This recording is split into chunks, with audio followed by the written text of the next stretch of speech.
Estamos no ar, aqui Dr. Heleno Paes, médico urologista, em mais um programa Dr. Heleno Responde, que vai ao ar todos os domingos, onde eu respondo os comentários dos vídeos aqui do YouTube e das caixinhas de perguntas lá do Instagram. Se você ainda não é inscrito nesse canal, aproveite, se inscreva ou vá lá no Instagram e passa a me seguir.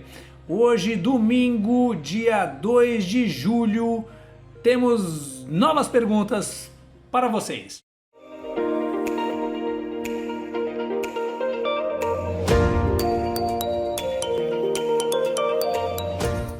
E a primeira pergunta do programa de hoje é lá do YouTube, o Doppler peniano. Então, aqui o nosso colega colocou, falou muito bem, muito obrigado.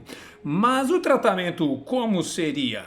A injeção vai resolver dificuldade nas artérias? Sugiro um vídeo. Sugestão aceita, então fica aqui meu compromisso para fazer um vídeo específico sobre a terapia intracavernosa para disfunção erétil, que são as aplicações de medicamentos direto no pênis que promovem a ereção. Bom, vamos lá, vou tentar pelo menos dar uma resumida para essa pergunta, esse comentário desse internauta.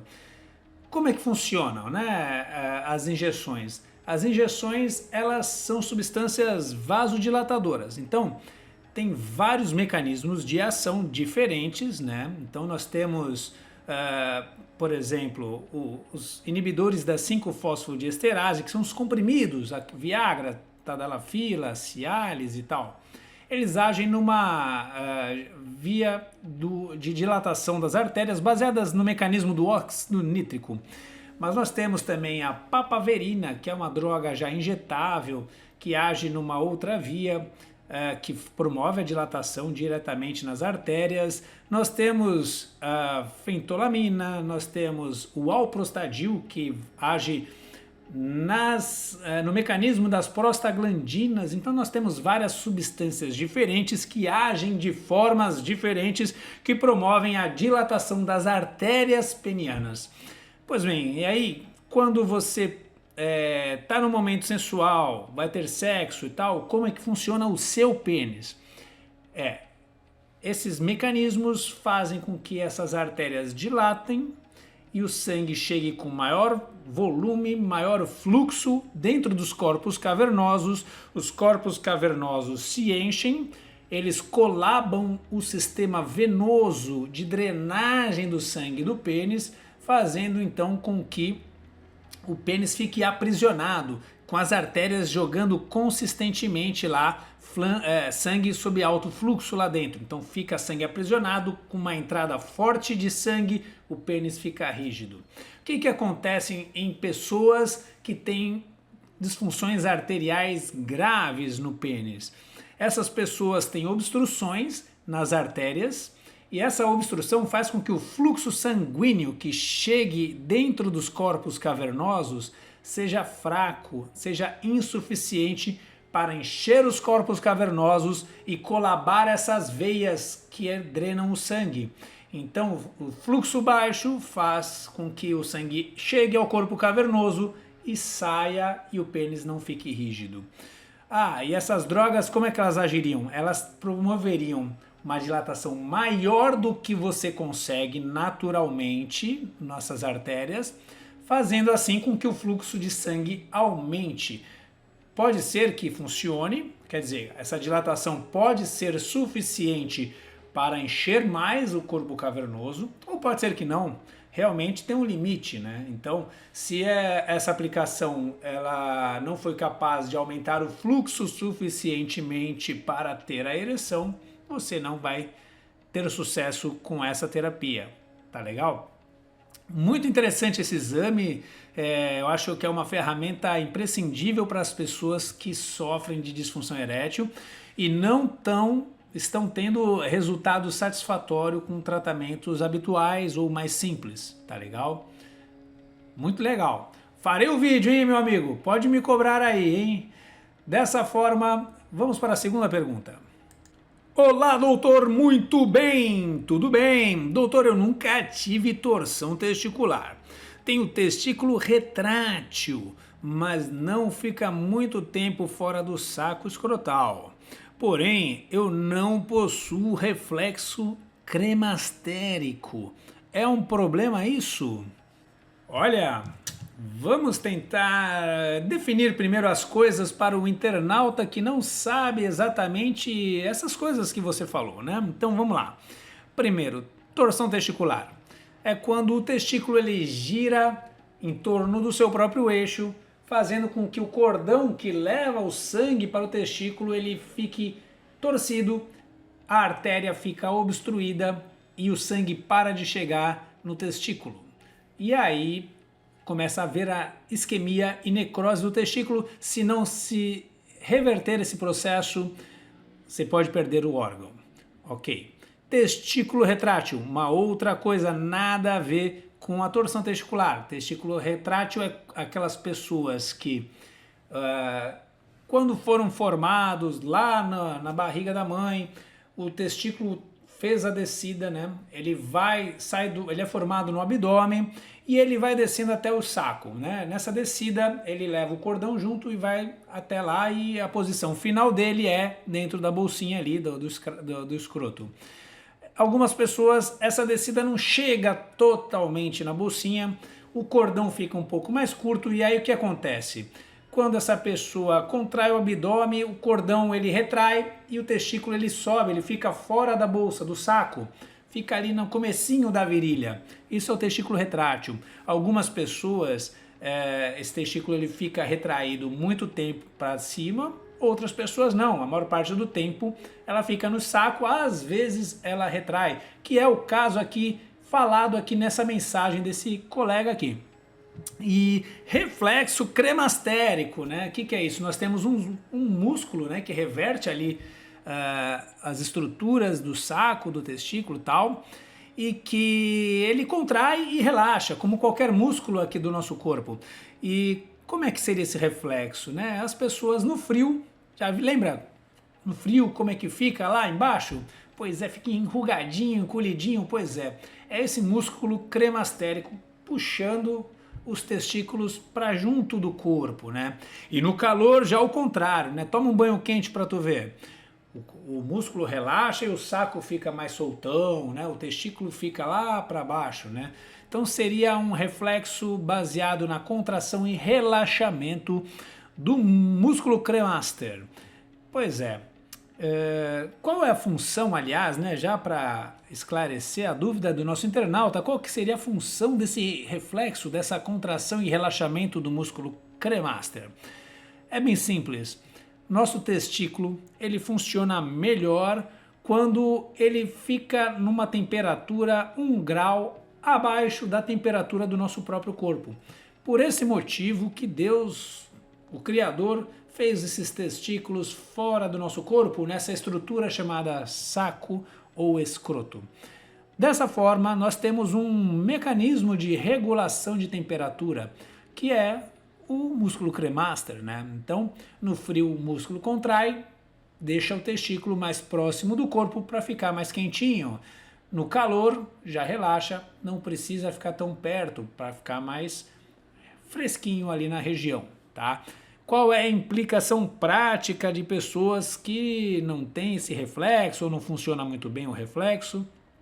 Esse controle de temperatura pode ser que não fique tão preciso, né?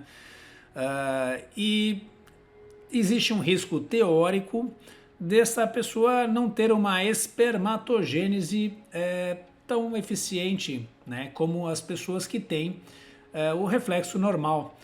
Mas isso é muito teórico, viu, meu amigo? Assim, na prática, você tem que ter relação sexual com a sua parceira, com a sua esposa e ver se engravida. Engravidou? Isso aí, reflexo cremastérico, testículo retrátil, tal, não serviu de nada, tá? Não teve problema nenhum. Agora, você está com dificuldade de engravidar, aí sim tem que fazer o exame de espermograma, analisar a espermatogênese, se está acontecendo ou não de forma apropriada. E, de acordo com os resultados, pode ser necessário alguma intervenção para agir nesse sentido, tá joia? Mas já te garanto, a maioria das pessoas com testículo retrátil, que tem algo parecido com o que você falou, elas têm tudo certinho, funciona, conseguem ter filhos, normalmente isso não é um grande problema, tá legal? Assim, vamos para a terceira pergunta, agora do polêmico vídeo do chá de quebra-pedras, onde temos muitas pessoas bravas aqui comigo, porque eu falei que o chá não serve muito para isso, né? Então, aqui mais um, olha lá, os índios do Brasil se curam sem remédio de farmácia. Então, tem planta que tem sim uma função de melhoras de doenças. Concordo contigo em partes, né? Assim, realmente tem algumas plantas que têm benefícios terapêuticos, isso aí eu não contesto de jeito nenhum. Aqui eu falei da questão específica do chá de quebra-pedras para o tratamento da litíase renal, né? Então é bem diferente. Agora eu gosto muito desses temas de antropologia, né? Então é quando a gente fala de índios selvagens, né? Índios caçadores-coletores, aqueles que vivem realmente em ambientes, florestas, selvas e que não tem nenhuma interferência da civilização. Eu gostaria de perguntar para você, internauta, você sabe qual que é a expectativa de vida média desses índios aí? Tem ideia, não?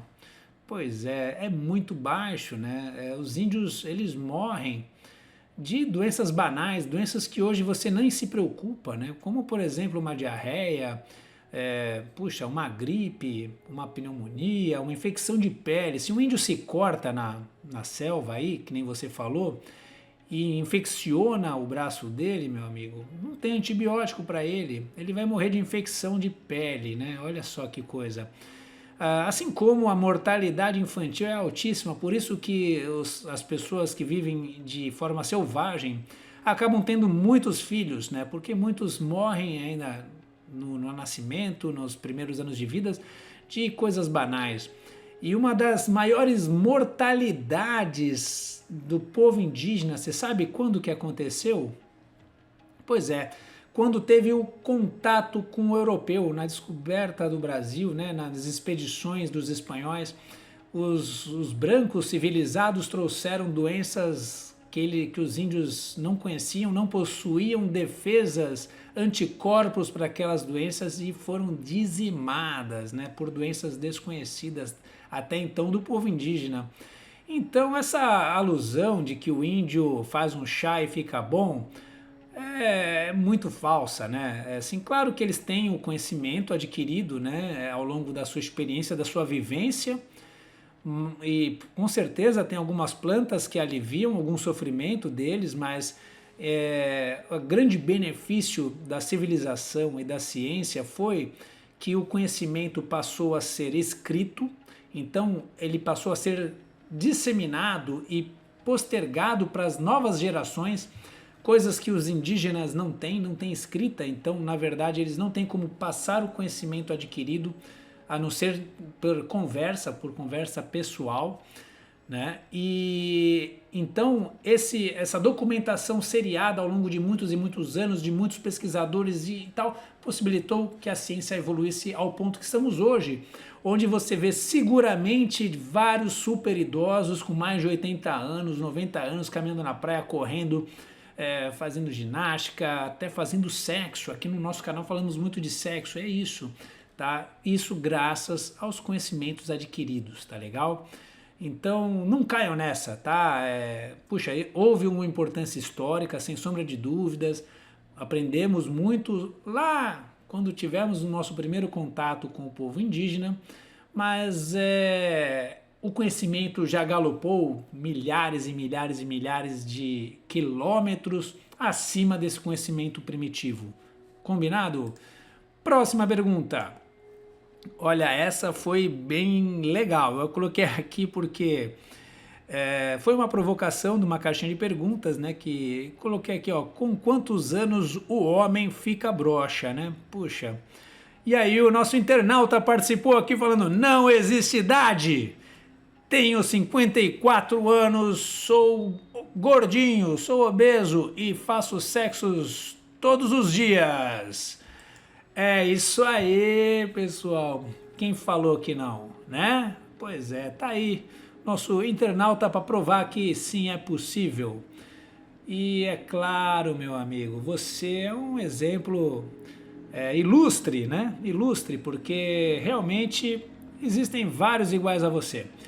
Mas quando a gente fala aqui de perda da função erétil, uma coisa é bem clara, né? A incidência da disfunção erétil, ela aumenta com a idade. Isso não é uma invenção minha, não é uma invenção sua, é estatístico. É só você ir lá e ver, contar, fazer uma enquete na população e você vai ver que conforme nós envelhecemos, vai sendo mais frequente homens com disfunção erétil. Isso tem várias explicações, são bem fáceis de entender. Nosso corpo vai degradando, né? Vai se deteriorando. Quem cuida melhor do corpo chega com ele melhor lá na idade mais avançada. Quem judia do corpo igual você, meu amigo gordinho, vai sofrer antes. Você ainda não sofre, mas é questão de tempo. Minha dica para você, cuide da sua saúde enquanto é tempo. Se você está ainda com essa pegada toda, não é tarde para você controlar sua glicemia, controlar sua pressão, ficar no peso certo, sair do sedentarismo, praticar atividades físicas e, claro, fazer muito sexo. Sem dúvida, quanto mais usar, melhor fica. Isso você tem razão. E assim partimos para a pergunta número 5. Boa tarde, doutor. Estou desistindo e até pensando em me separar e ficar só. Não faça isso, meu amigo. Tenho a ejaculação precoce. Para piorar, depois que fiz a vasectomia, piorou a ejaculação. Eu ainda fico, como diz, meia bomba. A insegurança está me pegando. Estou tendo intervalos de até 3 meses sem sexo. O que eu faço, doutor Heleno? Primeira coisa você já está fazendo, que é procurando informação, né, em lugares que falam sobre o assunto. Então, muito bem, isso é o primeiro passo. Segundo passo é tomar coragem, pegar o seu celular e agendar uma consulta. Tudo isso que você está falando, nós discutimos aqui amplamente, tem muita coisa que pode ser feita, tá? Então, tratamentos existem aos montes, basta você escolher um profissional qualificado, que esteja habituado a tratar essa doença, que você vai melhorar, tá bom? Agora é o seguinte, eu trouxe seu comentário porque me chamou a atenção de uma coisa muito problemática, sabe? Que eu acho que deve ser falado. Puxa, você não está tendo um bom sexo, está tendo problemas na hora do sexo. Isso não é motivo para divórcio, não é motivo para terminar relacionamentos duradouros, onde envolve família, envolve filhos, envolve muita coisa, muita gente, né? Sim, com certeza a sua parceira, a sua esposa está contigo, não é por causa do sexo, né? Puxa, ela tem uma história com você, ela tem carinho, ela gosta de você, entendeu? Vocês construíram uma família, construíram um patrimônio juntos, não vai ser uma falta de uma gozada que vai terminar tudo. Pensa nisso que você está fazendo, tá? Então, beleza, procure ajuda, tá? Para com esse papo de separação, de divórcio, não é assim que você vai resolver seus problemas. Pelo contrário, você só vai piorar os seus problemas, tá bom? E divórcio, separação não é solução para problemas sexuais, tá? O que você deve fazer é o quê? Senta com a sua parceira, fala olho no olho, conversa o que está acontecendo, entenda ao lado dela, isso é um problema para ela? Poxa, se você é um casal maduro, provavelmente a tua mulher não está nem aí mais para sexo, às vezes ela já está na menopausa, ela nem tem tanta libido, nem tanto desejo, tá? Poxa, e você está aí viajando nisso aí. Conversa primeiro com ela, vê até onde isso pega para ela, né? De repente a tua parceira, ela nem se preocupa tanto com penetração, poxa, aí você pode ter sexo oral, masturbação, acessórios, tem uma série de coisas divertidas que um casal pode fazer juntos sem ser penetração e ficar muito feliz, divertir pra valer, tá? Então, calma lá, calma lá. E para melhorar a ereção, melhorar o tempo de ejaculação, tem diversos profissionais como esse que vos fala, que vão te ajudar, tá legal? Então, pensa bem. Mais uma pergunta aqui proveniente dos comentários do YouTube. Olá, doutor Heleno, me diga por gentileza, qual o exame que eu faço para saber se o meu esfíncter urinário está intacto, lesionado ou foi retirado junto com a prostatectomia radical? Tenho 53 anos e fiz essa cirurgia há 9 meses, meu esfíncter ainda não está funcionando normal. Me informe, por favor. Obrigado. Pessoal, vocês veem, tem pessoas que estão com problemas muito mais sérios, né? Então, enquanto algumas estão aí preocupadas porque gozaram rápido e tal, tem outras que, poxa, precisaram tratar um câncer, né? Estão agora sofrendo as sequelas, né, do tratamento do câncer, né? Então, esse senhor fez uma cirurgia radical para remover sua próstata, homem jovem, 53 anos, né? Puxa, tomara que tenha ficado curado do câncer, mas ele está com uma complicação bem conhecida da cirurgia, que é a incontinência urinária. Ele não está conseguindo segurar apropriadamente a sua urina. Então, isso leva a uma série de transtornos, como se molhar, às vezes, na rua, usar fraldas ou forros, né? Ter cheiro de urina, né, onde ele está. Olha só que coisa desagradável, né? E puxa, isso se deve porque o esfíncter urinário, né, que é um músculo que nós temos que controla, faz o controle voluntário da nossa micção, ele é danificado, né, durante essa cirurgia. Na verdade, são lesionados nervos, fibras musculares, a própria anatomia do esfíncter ali, ela é alterada durante a cirurgia e a maioria das pessoas, felizmente, recupera essa função depois de alguns meses. Algumas não. A estimativa está entre 5% e 10% de pacientes que vão ficar incontinentes, né? E é o caso desse senhor aí. Pelo menos ele fez há 9 meses, existe ainda uma expectativa que possa melhorar ainda nos próximos meses, mas é uma situação delicada, né? Bom, amigão, exame para saber o funcionamento do seu esfíncter é o estudo urodinâmico com eletroneuromiografia do esfíncter. Não é um exame fácil de conseguir, tá? Provavelmente você vai conseguir somente em grandes centros especializados ou centros universitários, tá? A maioria dos lugares é feita a urodinâmica normal, sem a eletroneuromiografia, mas uma coisa eu te falo, o seu esfíncter não foi retirado, tá? Ele está aí, ele foi danificado, é isso que acaba acontecendo. Que ele não está funcionando normal parece evidente, se você está escapando urina e não consegue controlar, é um sinal que ele não está funcionando normalmente, tá? O quanto isso é grave pode ser avaliado através de questionários de incontinência urinária, alguns pesquisadores usam o número de forros, né, que são as fraldas ou forros que você usa para segurar a urina que escapa. Há algumas coisas na tua história que podem favorecer alguma função residual do teu esfíncter, como por exemplo, se você perde urina deitado, normalmente de pé você tem uma grande pressão em cima do abdômen, faz que fique mais fácil perder urina.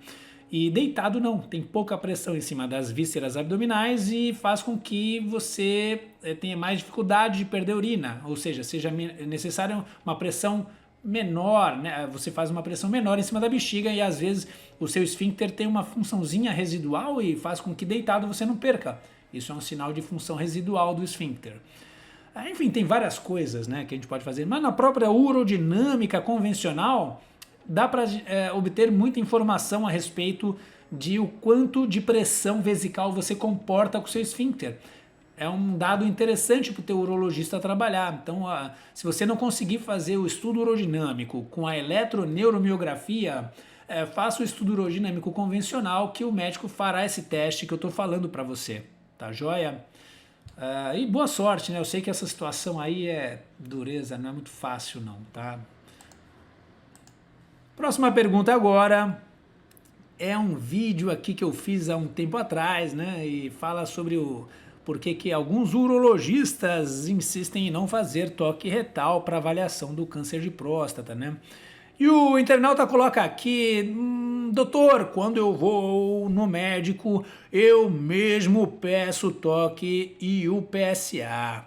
Já fui em médico que parece que quer evitar o toque. Pois é. Isso é uma mensagem que eu acho que eu tenho que estar sempre trazendo, batendo aqui na tecla e tal, né? A minha opinião sincera, né, aqui, que quem não quer fazer o toque é o leigo, a pessoa que não sabe do assunto, né? Então algum outro paciente pode não querer o toque, mas o médico é inaceitável, tá? Por quê? Porque enquanto o paciente, o homem, não faz o toque porque ele tem alguma malícia, né? Ele tem alguma vergonha em relação ao cunho sexual, alguma coisa desse tipo, o médico já não tem isso, né? O médico, ele sabe que o exame de toque retal, ele é um exame físico da próstata. Ele não está fazendo exame de toque porque ele está com tesão, porque ele gosta, não. Porque ele vai palpar o seu órgão, vai palpar a sua glândula e vai verificar ali, ao vivo, naquele momento, se está tudo bem ou se está tudo mal, né? Simples assim. Então, com o exame, ele vai lá, assim como você, quando tem, uma dor no seu braço, o médico vai ali, vai palpar, vai mexer o braço, vai ver ali ao vivo. Não preciso de um ultrassom para ver, palpar, ver onde está errado. Estou vendo, estou palpando, né? Ele vai, a mesma analogia eu faço com a próstata. Então o médico vai ali, simplesmente palpa, vê tamanho, dimensão, textura, tem tumor, não tem dor, não tem, tal. Tirou uma série de informações preciosíssimas para você, tá? Então aí você vai sair mais tranquilo. Parabéns por exigir o toque sempre. E assim, médico que não faz o toque retal no seu paciente é preguiçoso, só isso, é preguiça, não tem outra explicação, tá legal? Mas não precisa, tem o estudo tal, concordo. Para rastreamento de câncer de próstata, se tu tiver com PSA menor, existem estudos que falam que, puxa, a chance é pequena, né? Mas por que não fazer? Né? Se há uma chance que pode fazer a diferença para você, por que não fazer? Né? Pois é. Então, fiquem atentos aí, meus amigos internautas. Próxima pergunta agora é da caixinha de perguntas do Instagram. Após a cirurgia robótica de próstata, a ereção volta ao normal? Muito bem. Mais uma pergunta aqui hoje, sobre prostatectomia radical, né? Então é a cirurgia radical para o câncer de próstata. Entre as possibilidades, existe a possibilidade de fazer essa cirurgia hoje assistida por um robô. Então, como é que é isso? É a mesma cirurgia convencional, que é feita aberta há muito tempo, só que com auxílio de uns braços de robô para usar as pinças, né, e as câmeras. Então, o que muda de cunho prático na cirurgia é a tecnologia auxiliando, né, o cirurgião, tá? Então, assim, tanto a aberta, a laparoscópica e a robótica, elas têm uma incidência muito parecida, muito igual em relação a índice de disfunção erétil, incontinência urinária e também de resultado oncológico, tá? Então, isso aí é igual em todas. O que muda na robótica para as outras? Menor sangramento, tá? Então, há menos sangramento e há menos dor por causa da incisão menor. O restante é igual, né? O que vai fazer realmente a diferença em você que está preocupado com impotência após a prostatectomia radical. Função erétil prévia. Então, se você vai fazer uma cirurgia prostatectomia radical, independente da técnica, você tinha uma função erétil ruim ou mais ou menos, sim, você vai piorar. Tá?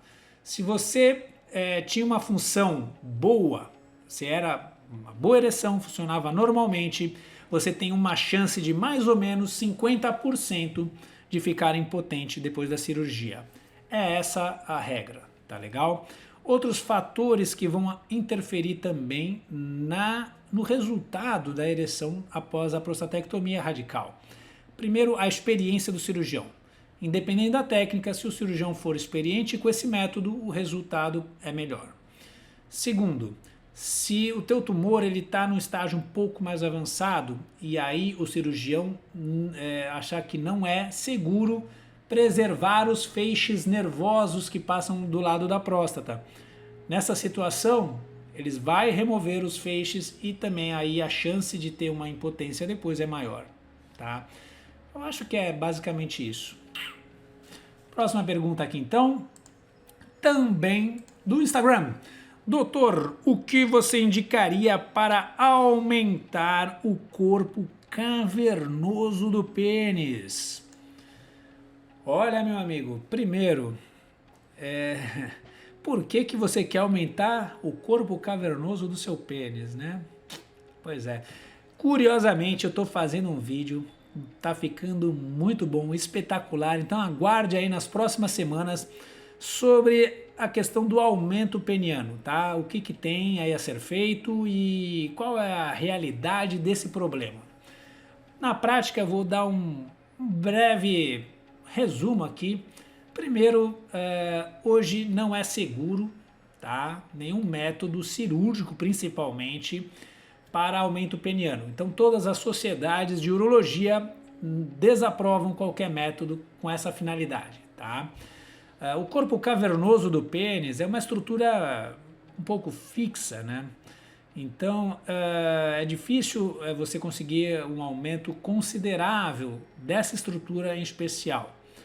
Então existe uma terapia que é uma das poucas, né, que tem evidência científica que funciona, que é a terapia com tração peniana, com tracionadores, mas ela é muito difícil, né, de ser executada, porque os tracionadores você tem que utilizá-los várias horas por dia, então você vai ficar esticando o teu pênis com o aparelho por horas e horas durante meses, né? Então tu vai ficar ali numa rotina sabática fazendo tração no pênis e para ter um resultado ao longo de muitos meses fazendo isso sagradamente. E sabe qual é o resultado desse tratamento com extrema dedicação?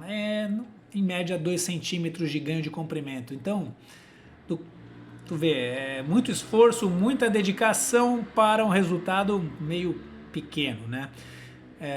Então, infelizmente, meu amigo, eu acho que você tem que rever aí primeiro se o teu pênis realmente precisa disso. A gente cansa de atender pessoas aqui no consultório que acham que o pênis é pequeno e tu vai ver, é um pênis totalmente normal.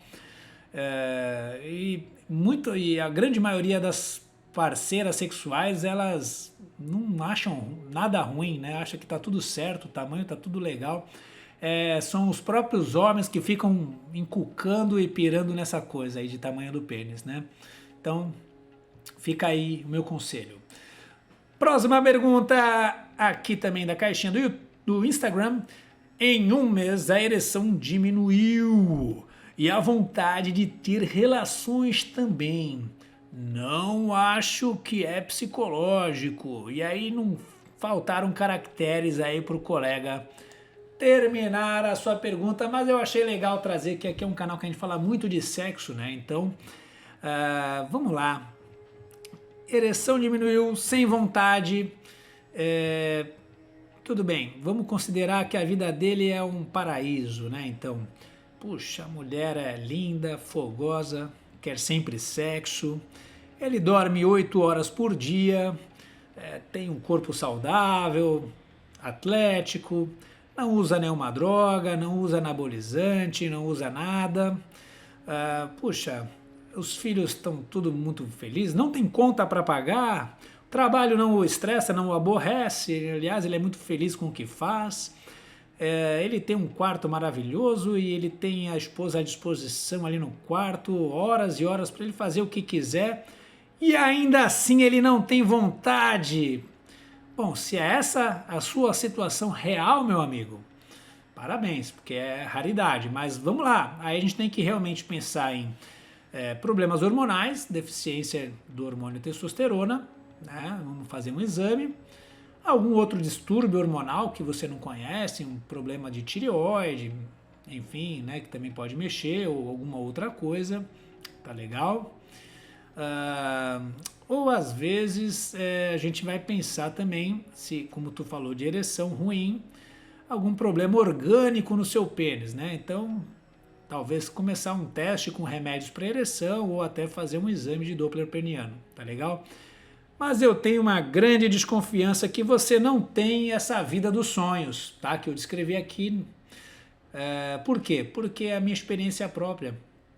A maioria das pessoas que vêm aqui com problemas desse tipo no meu consultório, na verdade está com a vida em frangalhos, né? Então a vida trabalha pra cacete, que é a realidade do brasileiro, a realidade de todo mundo, né? O homem entre 30 e 40 anos, casado com filhos, pô, cheio de conta, trabalha pra caramba, às vezes 1, 2 empregos, né? Às vezes trabalha longe de onde ele mora, então ele acorda cedo pra caramba, chega em casa 9 da noite, aí chega em casa, às vezes a esposa trabalhou também, ainda tem que tomar conta das crianças, fazer comida, lavar a roupa e tal, não quer nem pensar em fazer sexo com ele, porque tá esgotada. Aí ela não provoca ele também não faz muita força para agradar ela, aí ele acha que ele não tem vontade de fazer mais sexo, né? Pois é, eu acho que esse quadro retrata muito mais a realidade do adulto médio brasileiro e talvez do mundo, né? Então, arrume a casa, melhore o cenário, condições perfeitas, agrade a tua esposa, faça ela ficar com desejo, que ela queira fazer sexo e tal. Faça um teste legal. Aí sim, você conclua se realmente é psicológico, orgânico. E claro, né? Poxa, tá sofrendo? Vá ao urologista. E assim terminamos o vídeo de hoje. Espero que tenham gostado. Não deixem de deixar seus comentários no vídeo e vejo vocês no próximo domingo.